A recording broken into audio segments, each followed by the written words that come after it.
¿Cómo fue posible que el ejército estadounidense haya podido entrar a Ecuador? ¿Es esto un mensaje para Venezuela y Nicolás Maduro, de quien cada vez se habla más de un intento para sacarlo del poder? ¿O la llegada del ejército norteamericano a Ecuador es un llamado también para Colombia y Perú, los máximos productores de coca a nivel mundial? Yo soy El Caporal, un periodista con más de 15 años de experiencia. Lo que verás en los próximos minutos no contiene ni imágenes ni audios generados con inteligencia artificial, pero sí información completamente verificada. Para este video me di a la tarea de revisar todos los movimientos de Estados Unidos hechos en Sudamérica en las últimas horas y las cada vez más tensas relaciones que tiene con Venezuela. ¿Estamos en la antesala de una nueva invasión estadounidense? El ejército del gobierno estadounidense ha logrado poner un pie en un nuevo país, Ecuador. Sin embargo, ese desembarque no ha llegado solo, pues con el arribo de las fuerzas norteamericanas comenzaron a ocurrir cosas nuevas en la relación entre Estados Unidos con el gobierno de Nicolás Maduro. Antes de exponerte cómo fue la llegada del ejército estadounidense a Ecuador, permíteme compartirte lo que ocurrió unas horas antes. Ha sido este 16 de diciembre que el presidente de Estados Unidos, Donald Trump, ordenó el bloqueo de todos los petroleros sancionados que entren y salgan de Venezuela. Esta medida elevó de forma significativa la tensión entre Washington y Caracas, al dirigirse directamente contra la principal fuente de ingresos del país sudamericano, miembro de la OPEP, la Organización de Países Exportadores de Petróleo. Hasta el momento en que hago este video, no está claro cómo el gobierno de Donald Trump aplicará este bloqueo contra los buques sancionados, ni si recurrirá a la Guardia Costera para interceptarlos, como ocurrió días antes contra otras acciones en la región. Sin embargo, ha sido el diario The Wall Street Journal el que aseguró que la petrolera estadounidense Chevron continuará operando con normalidad en Venezuela. Recordarás, en los últimos meses, la administración estadounidense ha desplazado miles de tropas y alrededor de una decena de buques de guerra de la región, entre ellos un portaaviones como parte de su estrategia de presión sobre el gobierno de Nicolás Maduro. Esto ha ocurrido a la par que Donald Trump ha designado al gobierno de Nicolás Maduro como una organización terrorista extranjera y la ha acusado de presunto robo de activos, terrorismo, narcotráfico y trata de personas. Con base en esa designación, anunció el bloqueo total y completo de todos los petroleros sancionados que entren y salgan de Venezuela. Al respecto, el gobierno de Venezuela rechazó lo que calificó como una amenaza grotesca y acusó al presidente estadounidense de violar el derecho internacional, el libre comercio y la libre navegabilidad de los océanos. Desde Caracas, el gobierno chavista sostuvo que se pretende imponer un bloqueo militar que consideró absolutamente irracional y adelantó que su embajador ante las Naciones Unidas denunciaría estos hechos en ese foro internacional. They took our oil rights. We had a lot of oil there. As you know, they threw our companies out, and we want it back. En respuesta a este 17 de diciembre, el ministro de Defensa venezolano, Vladimir Padrino López, afirmó que la Fuerza Armada Nacional Bolivariana defenderá a toda costa la integridad territorial del país y el actual sistema constitucional y democrático, ante lo que calificó como amenazas directas del gobierno de Estados Unidos. Aseguró que las Fuerzas Armadas no se dejarán intimidar y que la dignidad del país no está sujeta a negociación. Durante una transmisión del canal estatal venezolana de televisión, el ministro leyó un comunicado en el que condenó las acciones de Washington. Señaló que la Fuerza Armada cumplirá estrictamente las órdenes del comandante en jefe, actuando con serenidad y sin caer en provocaciones, pero manteniendo una postura firme en la defensa del territorio nacional. Padrino López subrayó que la institución militar protegerá los espacios aéreos y marítimos del país, así como su soberanía, independencia y paz, y añadió que el bloqueo anunciado por Estados Unidos viola de manera flagrante la Carta de las Naciones Unidas en lo relativo al respeto a la soberanía de los estados y a la resolución pacífica de los conflictos. El ministro calificó la medida como un acto de agresión que, dijo, debe ser sancionado y denunciado ante la comunidad internacional. Afirmó que esta escalada pone en riesgo no solo a Venezuela, sino también a la región de América Latina y el Caribe, además de afectar la estabilidad energética a nivel mundial. La Fuerza Armada Nacional Bolivariana rechaza rotundamente las delirantes declaraciones emitidas ayer martes 16 de diciembre de los Corrientes, en las cuales de manera insolente amenaza a nuestra nación con acciones armadas y ordena un supuesto bloqueo naval total para confiscar buques que transporten petróleo venezolano. La tensión entre Estados Unidos y Venezuela llegó a México, desde donde la presidenta Claudia Sheinbaum rechazó una posible intervención del gobierno norteamericano y señaló que México podría fungir como punto de encuentro para negociaciones únicamente si las partes involucradas así lo solicitan. En ese contexto hizo un llamado directo a la Organización de las Naciones Unidas para que asuma un papel activo en la búsqueda de soluciones, al advertir que su presencia no ha sido viable ante el riesgo de un posible derramamiento de sangre. Señaló que la comunidad internacional debe actuar para evitar una escalada del conflicto y garantizar que se busque una salida pacífica. Al ser cuestionada sobre la posibilidad de que México convoque a otros presidentes de América Latina como el de Colombia o el de Brasil para instalar una mesa de mediación, la presidenta dijo que México podría ofrecerse como sede de diálogo siempre que las partes en conflicto lo consideren de acuerdo. Y un llamado a Naciones Unidas que asuma su papel. No se le ha visto. Que asuma su papel para evitar cualquier derramamiento de sangre y que se busque siempre la solución pacífica de los conflictos. Esa es nuestra posición. Los amagos de Estados Unidos contra Venezuela no son tema de interés solamente para esos dos países, sino también para otros con alta actividad delincuencial y de producción de narcóticos. Ejemplo de ello es México. Apenas este 17 de diciembre el gobierno norteamericano sancionó al cártel de Santa Rosa de Lima, al que identificó como una organización criminal transnacional y acusó que su líder, José Antonio Yepes Ortiz, conocido como El Marro, continúa dirigiendo las operaciones del grupo desde prisión en México, a pesar de haber sido detenido en el año 2020. El Tesoro de Estados Unidos afirmó que el cártel Santa Rosa de Lima mantiene vínculos con el cártel de Sinaloa y con el cártel del Golfo, en una estrategia para enfrentar al cártel Jalisco Nueva Generación, con el que disputa territorios y rutas criminales, principalmente en el estado de Guanajuato. Según la información oficial, la principal actividad del cártel de Santa Rosa de Lima no es el tráfico de drogas, sino el robo de combustible y petróleo, una práctica que representa una de las mayores fuentes de ingresos para las organizaciones criminales en México y que afecta directamente intereses económicos de Estados Unidos. En respuesta, la Secretaría de Hacienda y Crédito Público de México anunció mayores restricciones financieras para cerrar el acceso del cártel a recursos, activos y operaciones dentro del sistema financiero global, además de que aseguró que trabaja en identificar riesgos, prevenir operaciones con recursos de procedencia ilícita y contribuir al debilitamiento financiero de las organizaciones criminales que representan una amenaza tanto para la seguridad pública como para el sistema financiero. La posición de México, acorde con la Constitución, de no intervención, no injerencia extranjera, autodeterminación de los pueblos y solución pacífica de las controversias. En tanto, desde Colombia, el presidente Gustavo Petro reconoció por primera vez que Nicolás Maduro es un dictador.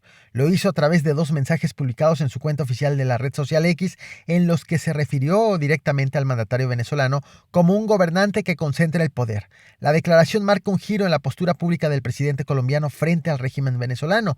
Aunque desde las elecciones celebradas en Venezuela en julio del 2024, Petro había cuestionado la legitimidad del triunfo que Maduro se atribuyó, hasta ahora no lo había llamado dictador de manera directa. Sin embargo, en sus más recientes mensajes hubo un dato de contraste. En los tweets, Petro sostuvo que no existe evidencia de que Nicolás Maduro sea narcotraficante, como ha señalado el gobierno de Estados Unidos.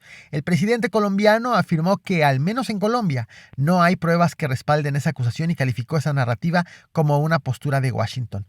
El primer mensaje de Petro fue una respuesta a la periodista colombiana Ángela Patricia Janiot, quien lo cuestionó por la dureza de sus calificativos contra José Antonio Kast, recientemente electo presidente de Chile. La comunicadora preguntó por qué Petro llamaba nazi y fascista al nuevo mandatario chileno, pero evitaba referirse a Maduro como un narcodictador o un usurpador del poder. Petro respondió de manera directa. Señaló que Nicolás Maduro es dictador por concentrar poderes, pero insistió en que no hay evidencia de que sea narcotraficante. En ese mismo mensaje, el presidente colombiano reiteró su postura crítica contra Kast, a quien vinculó con el legado ideológico del nazismo, afirmando que pertenece a una generación alemana que huyó de su país no para escapar de Hitler, sino para evitar su derrota. Horas después, en la madrugada del 17 de diciembre, la periodista volvió a cuestionarlo. Preguntó cómo debería llamarse a alguien que se roba una elección. Petro respondió que se le llama dictador a quien se roba las elecciones o tumba a un presidente electo, reafirmando así su definición y su señalamiento contra el mandatario venezolano. En esa misma respuesta, Petro amplió su reflexión hacia la historia política de Colombia. Habló de elecciones fraudulentas, del prolongado estado de sitio que vivió el país durante buena parte del siglo XX y de lo que describió como gobernanza paramilitar en años recientes. Este cambio en el discurso de Gustavo Petro ocurre en un contexto internacional complejo. El señalamiento contra Maduro coincide con un endurecimiento de la postura de Estados Unidos hacia Venezuela y con un bloqueo total de los petroleros sancionados que entren o salgan del país sudamericano. Además, conforme avanzaba el 17 de diciembre, comenzó a crecer la expectativa de que Venezuela fuera mencionada en el discurso presidencial a la nación programado para esa misma noche. Un mensaje en donde no apareció el tema Venezuela en el discurso de Donald Trump. Con esta declaración, Petro marcó distancia pública del régimen venezolano en uno de los momentos de mayor presión internacional contra el gobierno de Nicolás Maduro, al tiempo que mantuvo su rechazo a las acusaciones de narcotráfico que Washington ha sostenido en su contra. Tras este posicionamiento, el presidente venezolano Nicolás Maduro emitió un mensaje pidiendo a Colombia unirse a su ejército para defenderse de un posible ataque de Estados Unidos. Al pueblo de a pie de Colombia, a sus movimientos sociales, a sus fuerzas políticas, a los militares de Colombia que conozco muy bien, los llamo a la unión perfecta con Venezuela para que nadie ose tocar la soberanía de nuestros países y para ejercer el dictamen de Bolívar de unión permanente y de felicidad compartida. Si estás viendo este video desde el canal de El Caporal, podrás notar que este clip ha sido subido de dos canales distintos, El Caporal y El Caporal del Sur. Te invito a que te suscribas al Caporal del Sur, en donde estaré dando seguimiento a todo lo que ocurre en el sur de este continente. Fue así como este 17 de diciembre autoridades ecuatorianas confirmaron que Estados Unidos desplegó personal militar en el puerto de Manta como parte de una operación destinada a desarticular rutas del narcotráfico en uno de los principales corredores de droga del Pacífico. La presencia de militares estadounidenses se registra en una zona donde Washington mantuvo una base aérea hasta el año 2009. El despliegue ocurre en un contexto de operaciones más amplias, ordenadas por la Casa Blanca en el Caribe y el Pacífico, dirigidas contra presuntas embarcaciones utilizadas para el tráfico de drogas. Esta ofensiva, activa desde septiembre, ha dejado al menos 95 personas muertas. El presidente de Ecuador, Daniel Noboa, se refirió a la operación a través de redes sociales. Afirmó que permitirá identificar y desarticular las rutas del narcotráfico, así como someter a quienes dijo creyeron que podían tomar control del país. En el sur del continente americano, el presidente de Ecuador es considerado uno de los principales aliados de Estados Unidos. En un comunicado difundido el mismo 17 de diciembre, la embajada estadounidense informó que dio la bienvenida personal de la Fuerza Aérea de Estados Unidos, que participa en una operación temporal junto con la Fuerza Aérea de Ecuador en la ciudad de Manta. No dio detalles del número de militares involucrados ni el tiempo que permanecerán en territorio ecuatoriano. Lo cierto es que las autoridades señalaron que la operación contempla el fortalecimiento de la recopilación de información y de las capacidades de lucha contra el narcotráfico. Indicaron que el objetivo es proteger tanto a Estados Unidos como a Ecuador frente a amenazas compartidas. El Ministerio de Defensa de Ecuador confirmó que días antes del anuncio oficial, aviones estadounidenses arribaron al país con material de carácter militar, sin proporcionar mayores detalles sobre el equipo de traslado. Este despliegue se da después de que, en un refrendo celebrado en noviembre, la población ecuatoriana votó en contra del regreso de bases militares extranjeras al país en una consulta promovida por el propio presidente Noboa. Estados Unidos mantuvo durante una década una instalación de la Fuerza Aérea de Manta, el principal puerto pesquero de Ecuador, considerado estratégico para el comercio exterior y señalado como un punto clave en las rutas del narcotráfico. Daniel Noboa ha planteado endurecer el combate al crimen organizado con el respaldo del gobierno del presidente estadounidense. Ambos países mantienen vigente un acuerdo de cooperación militar desde el año 2023. Previo al refrendo, Noboa recorrió instalaciones militares en Manta y en el balneario de Salinas, al suroeste del país, junto con la secretaria de Seguridad Nacional de Estados Unidos, Kristi Noem.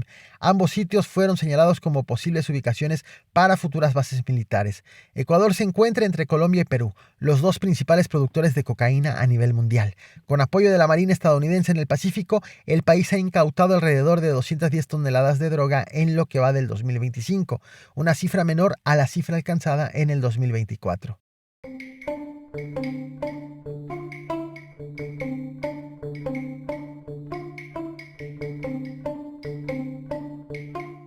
Ha sido en medio de toda esta tensión que el gobierno de Venezuela ordenó a su armada escoltar a los buques que transportan productos petrolíferos desde los principales puertos del país. Esta decisión elevó aún más la tensión con Estados Unidos y abrió la puerta a una posible confrontación en el mar. La medida se dio después de que el presidente estadounidense anunciara el bloqueo dirigido contra la industria petrolera venezolana.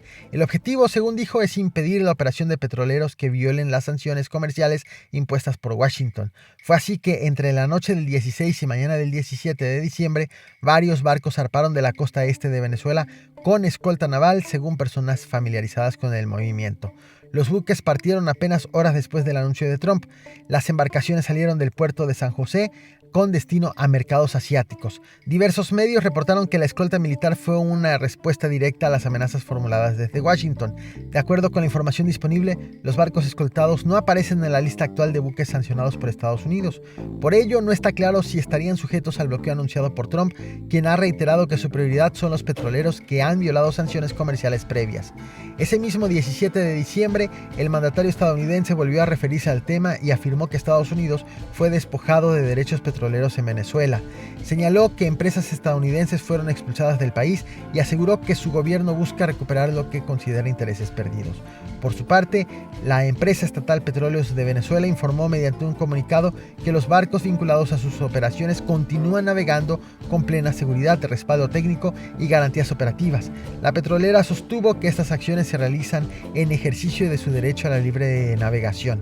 La designación de desplegar escoltas militares en rutas petroleras marca un nuevo episodio en la relación entre Caracas y Washington, en un contexto de sanciones, advertencias y movimientos estratégicos que han hecho que toda América centre su atención en el mar.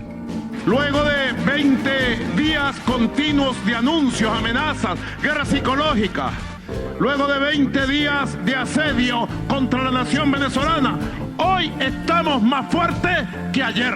Hoy estamos más preparados para defender la paz, la soberanía y la integridad territorial que ayer.